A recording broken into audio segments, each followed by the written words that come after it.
যে মাহফুজ মাঠের কোন জায়গায় ছিল সামনাসামনি সে ফাইট করেছে? কোথাও ছিল না। আইসা তিনি এখন মাস্টার মাইন্ড হয়ে গিয়েছে।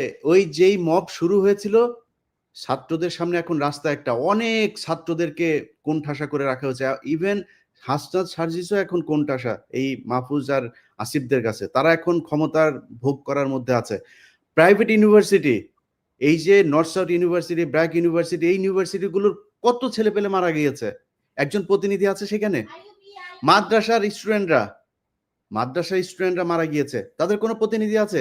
জামাত বিএনপির লোকজন মারা গিয়েছে, তাদের কোনো খবর আছে? মনে হচ্ছে এই আসিফ, নাহিদ আর মাহফুজ তিনজন মিলে বাংলাদেশ স্বাধীন করেছে। মাহফুজ কোন জায়গায় ছিল? মাহফুজ মাঠে কোথায় ছিল? আমরা এটা দেখতে চাই, ভিডিও ফুটেজ দেখতে চাই। মাহফুজ মাঠের কোন জায়গায় ছিল সামনাসামনি সে ফাইট করেছে? কোথাও ছিল না। আইসা তিনি এখন মাস্টার মাইন্ড হয়ে গিয়েছেন। এখন এই যে জিনিসগুলো করা হয়েছে, আমি মনে করি আমার সাথে অনেকে যোগাযোগ করে প্রাইভেট ইউনিভার্সিটির, বিশেষ করে একটা বিশাল বড় গ্রুপ আছে। এই গ্রুপগুলো চায় তারা এদের ব্যাপারে, আমি বলি যে দেখেন ভাই, ওরা যেভাবে চালাচ্ছে চালাক, যেহেতু তারা 5 তারিখের একটা পক্ষ, আমি তাদের প্রতি একটা সফট কর্নার ছিল। কিন্তু আজকে বলছি, যারা যারা আছেন সবাইকে, ইভেন কি ভিপি নুরুল হক নূরের দল, তার কন্ট্রিবিউশন নাই এখানে? আছে নাকি? নূরের কোনো কোনো কিছু আছে নাকি?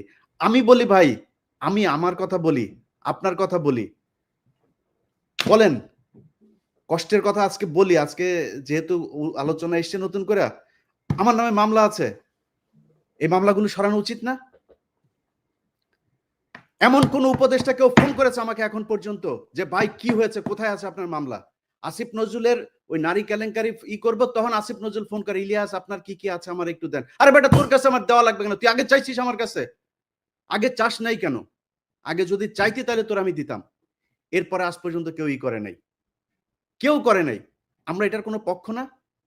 আমাদের কাছে জিজ্ঞেস করার প্রয়োজন নেই? আমাদের কোনোদিন একটা ফোন করে তো কোনো মন্ত্রণালয় থেকে ফোন করে বলে নাই যে ভাই আপনারা, আপনাদের প্রতি কৃতজ্ঞতা, বেটা চেয়ারটা তো পাইছিস আর বসে গেছিস। চেয়ার কি এমনি এমনি হয়েছে নাকি? এই বাংলাদেশে আজকে যে মানুষের যে ভারত বিরোধী যে মনোভাব, এটা ইলিয়াস, পিনাকি, কনক স্যার তারা তৈরি করেছে, এই জন্য হয়েছে।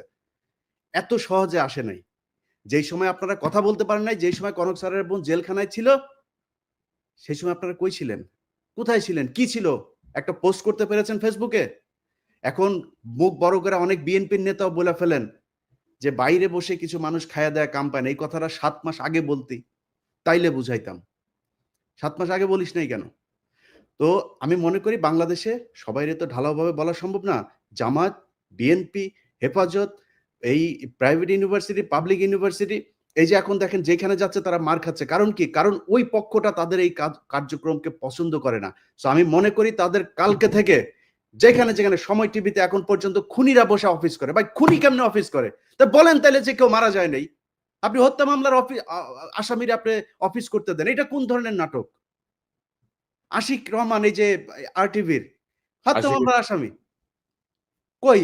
আপনি তারা ধরেন না। সো কালকে থেকে লিস্টিং করতে হবে কোন কোন অফিসে এখন পর্যন্ত হত্যা মামলার আসামিরা আছে, আওয়ামী লীগের দোষর আছে, সেই অফিসে যায় তারপরে বাই ফোর্স তাদেরকে ওইখান থেকে সরাইতে হবে। সাংবাদিক, প্রথম আলোর যেসব সাংবাদিকরা এই বাংলাদেশে ভুয়া জঙ্গি বানায় তারপরে তাদেরকে 12 বছর গুম করে রেখেছে, তাদেরকে কি করতে হবে? সবচাইতে বড় কাজ যেটা, সেটা হচ্ছে যারা এই 12 বছর গুম ছিল, ভাই আপনারা লোক পান না, কারে কোথায় বসাবেন, কে ভালো মানুষ? আরে ভাই ভালো মানুষের দরকার নেই, খারাপ মানুষের নিয়ে বসান। মনে করেন গুম ছিল, এরা খুব খারাপ মানুষ, ওরে নিয়ে বসান, ও যাই করুক অন্তত বিট্রে করবে না। আওয়ামী লীগকে আনার জন্য ওরা কোনো কাজ করবে না, কারণ ওরা 12 বছর গুম ছিল। এই লোকগুলির কোথাও বসানো নেই। গুম ঘরে নিয়ে যায় পরিদর্শনে, সেখানে হাসিনুর রহমানরে নিয়ে যায় না। আপনি কোন দেশে আছেন? আপনার এই ওয়াকারের গায়ে আগুন জ্বলে যায় হাসান নাসের আর আসিনুরের নাম শুনলে। আপনি কে ওয়াকার মিয়া? আপনার জীবনের সবচাইতে বড় পাপ, আপনি যে দোজকে যাবেন, আপনি নাকি মাগরিব থেকে এসা পর্যন্ত আপনি নাকি কোরআন ছাড়া কিছু বুঝেন না। আমাদেরকে বুঝায় গেল ভাই, আজকে বলি নামটাম না বলি, আমার আর কনক ভাইরে আর্মির প্রতিনিধি দল আইসা নিউ ইয়র্কে এসে বুঝায় গেল উনি মাগরিব থেকে এসা পর্যন্ত কারোর সাথে দেখা করেন না, কোরআন শরীফ পড়েন। এইভাবে নাকি কেমনে পরে চশমা চোখে দিয়ে এইভাবেও দেখা গেল না, একদম সামনে বসা। আমরা বিশ্বাস করলাম। আমরা কিন্তু তারপর থেকে পিনাকি দাদার কাছে আমি মাপ চাই আজকে। পিনাকি দাদা আমারে বলছে যে তুমি ইয়ারে কেন করলা, ওয়াকারে কেন ব্ল্যাঙ্ক সাপোর্ট দিলা? আমাকে দাদা ইয়ে করেন, দেখেন বিডিআর এর এটা নিয়ে ভালো একটা রেজাল্ট আসবে। ফারাবির এখন পর্যন্ত ছাড়ে নাই। আমারে বললো ইলিয়াস আপনি কি চান? আমি বললাম আমি চাই বাংলাদেশের আলেমগুলো, যেই আলেমরা, যেই ছাত্রদল, ছাত্র শিবির, যেই লোকগুলোকে শেখ হাসিনা 12 বছর জেলে পাঠিয়েছিল, তাদের সবাই ছাড়বেন। ফারাবির নাম ধরে বলেছে, ফারাবির এখন পর্যন্ত ছাড়ে নাই। তো পিনাকিদার কথা সেদিন না শুনে আমার ভুল ছিল, আজকে বুঝতে পারলাম। এই জন্য পিনাকিদার কাছে সরি বললাম। অতএব এই জায়গাগুলো ঠিক করতে হবে, আমরা কারোর আর বিশ্বাস করি না। আবার ফের সেই জায়গায় আসতে হবে, যারা আছেন কালকে থেকে লিস্টিং করতে হবে, লিস্টিং করে তারপরে ঠিক করতে হবে কোথায় কোথায় কোন কোন অফিসে আওয়ামী লীগের দালাল আছে। দল নিষিদ্ধের আগে এদেরকে আগে এখান থেকে সরাইতে হবে।